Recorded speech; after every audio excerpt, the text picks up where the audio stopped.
म्हणजे काय हे तुम्हाला मी थोडं वेळ सांगणार आहे.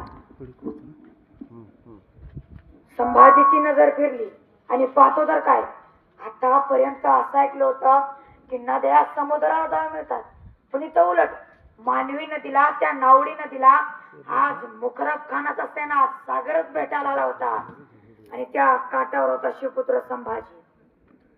संभाजीला चौबाजूने घेरलं गेलं, चौबाजूने येण्याचं सैन्य उभारलं होतं आणि त्यामध्ये होता सर्जा संभाजी आणि कवी कलश आणि कडाला मुकरब खान. खीच लो तलवार उसकी. अर्पण एखादी सुद्धा हिंमत व्हाय नाही पुढे यायची. एखादा यायचा एक पाऊल पुढे जायचा. संभाजीची नुसती नजर जरी वर फिरली तर 4 पावले मागे सरायचा. नाही झाली जिगर कोणाची. आणि अखेर मुकरब खानाने चौबाजूने दोरखंड पिकले आणि अडकला संभाजी. स्वराज्याचा छत्रपती मुघलांच्या जाळीत अडकला. पितृंची चाल यशस्वी झाली. मराठ्यांचा मुकुट त्या मुघलांच्या पायाची पडला, पण मस्तक ताटच होत. रगी तशीच, छाती तशीच, बारदारपणाही तसाच. आणि मुकरब खानाने राहुल खानाला दस्त केलं. तो म्हणाला, जितनी जल्द हो सके उतनी जल्द निकलना पडेगा. अगर पता चला उन मराठों को तो यही कबर बना डालेंगे. आणि आश्चर्य वाटेल, संगमेश्वर ते बहादूरगड यामधला अंतर 350 मैलांचा आहे. एसटीनं जायचं म्हटल्यावर 1.5 दिवस लागतो. ते अंतर मुकरब खानाने माझ्या संभाजीला नेलं जाताना अवघ्या 4.5 दिवसात कापून पूर्ण केलं. अरे कुत्रा माग लागल्यासारखं पळत होता. अरे पण आपल्या मराठ्यांचं दुर्दैव, अरे गडाच्या तटाच्या शेजारून माझ्या राजाला नेलं जात होतं, पण त्या तटावरच्या धारकऱ्याला माहित नव्हतं की आपला राजा कैद झालाय. अरे गावाच्या वेशीवरून आपल्या राजाला नेलं जात होतं, पण गावातल्या वारकऱ्याला आणि गावकऱ्याला माहित नव्हतं की आपला राजा कैद झालाय. आणि या कळेपर्यंत संभाजीला सुरक्षित ठिकाणी पोहोचवलं, पण मस्तक ताटच होतं, रगी तशीच. आणि औरंगजेबाचा हेर धावत आला. हुजूर हुजूर बडी कुछ की खबर है, संभाजी गिरफ्तार हुआ. आणि आल्या हेराला औरंगजेब विचारत होता, पिके तो नहीं आया, क्या बग रहा है? हाँ हुजूर, संगमेश्वर में मुकरब खान ने उन्हें दस्त किया है. अल्लाह ताला की मेहरबानी, सब रात में जिसने होना चाहिए, सब रात में जिसने होना चाहिए. आणि आखिर गया दक्कन का चूहा सिकंदर से. आप दिखाएंगे उसे, लाया जाए उसे सेना शौकत से, पहना जाए उसे तख्ता खुला. आतापर्यंत त्याने आपल्या खांद्यावर मराठी तख्त फैलाला असेल, आता त्याच्या खांद्यावर तख्ता खुला ठेवा. आतापर्यंत त्याने राज वस्त्र घातले असतील, आता त्याला विदुषीची चबली घाला. आतापर्यंत मराठी शाहीचा मुकुट मिळवला असेल, आता त्याला घुंगर असले टोपी अडकवा. आतापर्यंत राजा म्हणून हातीच्या अंबऱ्यातून, घोड्यावरून, मेल्यातून, पालखीतून गेला असेल, आता त्याला उंटाला बांधा. आतापर्यंत राजा म्हणून ढोल वाजले असतील, आता ढोल ताशे बडवायला सुरुवात करा. कारण कळू द्या की महाराष्ट्राला सैन्याच्या आलमगीर औरंगजेबाने संभाजीला गिरफ्तार केलंय आणि पर हुकूम निघाले झिंड वाजत गाजत. अरे कोणत्या राजाच्या वाट्याला आली विठंबरा. घुंगर असलेली टोपी अडकवली, विदुषीची जबली घातली, उंटाला बांधलं, काटेरी पोलादी सागर नाही झगडलं आणि पर हुकूम निघाली झिंड वाजत गाजत. अरे कुठल्या राजाच्या वाट्याला आली विठंबना. अरे कोणी सोसलं. अरे त्या मुघल चौनीत कलर कलर वाजला होता आनंदाचा. अरे का, अरे उतावले ते सारे. अरे 9 वर्ष ज्याने औरंगजेबाच्या दिमागात सैताने गोंधळ घातला, तो संभाजी आहे कसा? अरे कसा दिसतो, अरे कसा आहे? तिसरी चूक होऊ देणार नाही. आणि तो सवाल राहिला, तुझी जर मुलगी मला देत असला तर वगैरे वगैरे बाजार कप्पा. ह्यात काय अर्थ नाही. कारण औरंगजेबाने मोजून 5 मुली होत्या. पहिली मुलगी झेबुन्निसा, ती आग्र्यात शहाजहान बरोबर कैदेत होती, ती तिथेच मेली.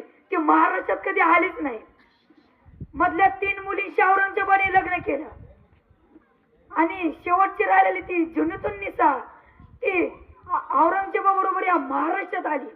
आणि ज्यावेळी संभाजी महाराजांना पकडलं त्यावेळी संभाजी महाराजांचं वय 32 आणि त्या झुनुतुन्निसाचं वय 46 होतं. अरे कोणता विधीतील मुलगा म्हणेल की मी 50शीतल्या बाई संग लग्न करतो? आणि अरे औरंगजेबासारख्या झरीसरपल्या मराठ्याने ठेचलं होतं आणि औरंगजेबाने सुचवल्याप्रमाणे सजेचा अंमल सुरू झाला. पहिली सजा होती डोळं काढण्याची. आपली लालबुंद तप्त सळ्या घेऊन आला.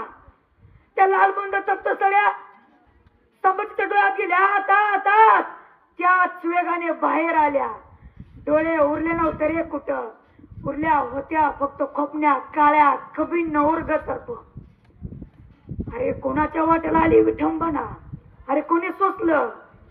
अरे ज्या डोळ्याने घेतलं दर्शन स्वराज्याचं, ज्या डोळ्याने केले इशारे मावळ्यांना, ते डोळे उरले नव्हते रे आता कुठे. त्याच वेळी सजेचा दुसरा अंमल सुरू झाला. दुसरी सजा होती संभाजीचं जीभ छाटायची. हापशी नंगीत लकलकती तलवार घेऊन आला, पण संभाजीचा जबडा बंद होता. जीभ छाटणार कशी. त्यातल्या दोघांनी संभाजीचा जबडा उघडण्याचा प्रयत्न केला, प्रचंड प्रयत्न केला, तरी जबडा उघडे नाही. मग त्यातल्या एकाने मस्तकावर प्रहार केला, तरी जबडा उघड नाही.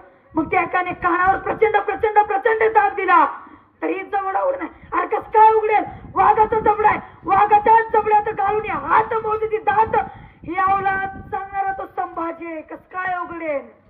मग त्यातल्या एकाने नाकाला दाब दिला, त्याचबरोबर श्वासासाठी जीव गलबलला, जीभ वाटाला लावली. आणि त्याच संधीचा फायदा घेऊन त्या हापशानं चिमट्यात घातला. जीभ चिमट्यात अडकली आणि बाहेर उडली. लाल बुंद रक्त गळत होत रे. अरे त्या जीवीला सुद्धा वाटत नव्हतं संभाजीपासून पोरकं व्हायचं. अरे ज्या जीबीने दिली किंकाळी हर हर महादेवाची, ज्या जीबीने उमटवले बोल जगदंब जगदंबाचे, जगदंब हर हर महादेव, ज्या जीबीने उमटवले बोल जगदंब जगदंबाचे, ती जीभ म्हणत राहिली आओ साहेब, मा साहेब, जिजा साहेब. अरे ती जीबीला सुद्धा वाटत होतं संभाजीपासून नाही पोरकं व्हायचं. ती जीभ म्हणत राहिली शेवटपर्यंत. अरे बोकड सोलावं तसं माझ्या राजाला सोडलं जात होतं. त्यावर मिठाचं पाणी ओतलं जात होतं, तर यातनाचा नुसता जाळ जाळ होत होता. कोणीतरी यायचं, गुडघ्याच्या वाट्या काढायचं, कोणीतरी यायचं हाताची बोटं चाटायचं, कोणीतरी यायचं अंगावर तुमकाची एखादी शिवी देऊन जायचं. अरे कोणीतरी यायचं तलवारीच्या पात्यानं संभाजीच्या अंगावर रेषा रेषा उमटवायचं, ते लगदे कालेल्या कुत्र्या गिधडांना खाऊ घालायचं. अरे कोणी बघितलं असतं तर असं वाटलंही नसतं की स्वराज्याचा छत्रपती अर्भुता सारखी अवस्था झाली. का तर या स्वराज्यासाठी, या स्वराज्याच्या अस्मितेसाठी, मराठी दौलतीसाठी स्वतंत्र राहिला तब्बल 40 दिवस. आणि शेवटची उगवली फाल्गुन वैद्य अमावस्या. ती होती शेवटची सजा. शेवटची सजा होती संभाजीचं मस्तक कलम करायचं. औरंगजेबाने सांगितल्याप्रमाणे संभाजीचं मस्तक कलम केलं, भाल्याच्या फळाला अडकवलं आणि गुढीपाडव्याच्या आदल्या दिवशी या महाराष्ट्रात संभाजीच्या मस्तकाची गोडी उभारली. आणि निघाले दंड वाजत गाजत आली इंद्रायणी भीमाच्या काठावर. त्या इंद्रायणी भीमाच्या तीरावर तिथल्या रेतीत रावलं तो भाल्याचा फाळ आणि त्या मस्तकातला एक रक्ताचा थेंब पल्ल्याचा पात्रात आणि तरारली इंद्रायणी. का तर त्याच इंद्रायणीने पाहिलं होतं ते शौर्य, ते धाडस, तो साहस, तो पराक्रम. अरे 350 वर्ष झाले ती इंद्रायणी भीमा आजही रडते आणि सांगते अरे खरा सर्जा संभाजी अजून कुणालाच कळाला नाही. आता इंद्रायणी भीमा आजही रडते आणि सांगते औरंगजेब मरेपर्यंत म्हणत राहिला चावा शेर का. अरे हमने आंखें निकाली उसकी लेकिन आंखें झुकी नहीं हमारे सामने. हमने गर्दन काट दी उसकी लेकिन गर्दन नहीं झुकी हमारे सामने. हमने आंखें निकाली उसकी लेकिन आंखें झुकी नहीं हमारे सामने. चावा शेर का. आणि औरंगजेबाला परत दिल्लीला जायचं भाग्य परत त्याच्या वाटेला आलंच नाही. अरे संभाजीच्या रक्ताच्या थेंबातून हजारो लाखो संभाजी जन्माला आले. अरे संताजी धनाजी सारखे. अरे एक एक लढत राहिले, एक एक झुंजत राहिला आणि एक एक मरत राहिला. अरे 14 वर्ष राजाशिवाय हा महाराष्ट्र त्या औरंगजेबासंग टक्कर देत होता. ही प्रेरणा होती संभाजीच्या बलिदानाची, संभाजीच्या राष्ट्रप्रेमाची, राष्ट्रभक्तीची. एवढे बोलून माझे 4 शब्द संपवतो. जय हिंद.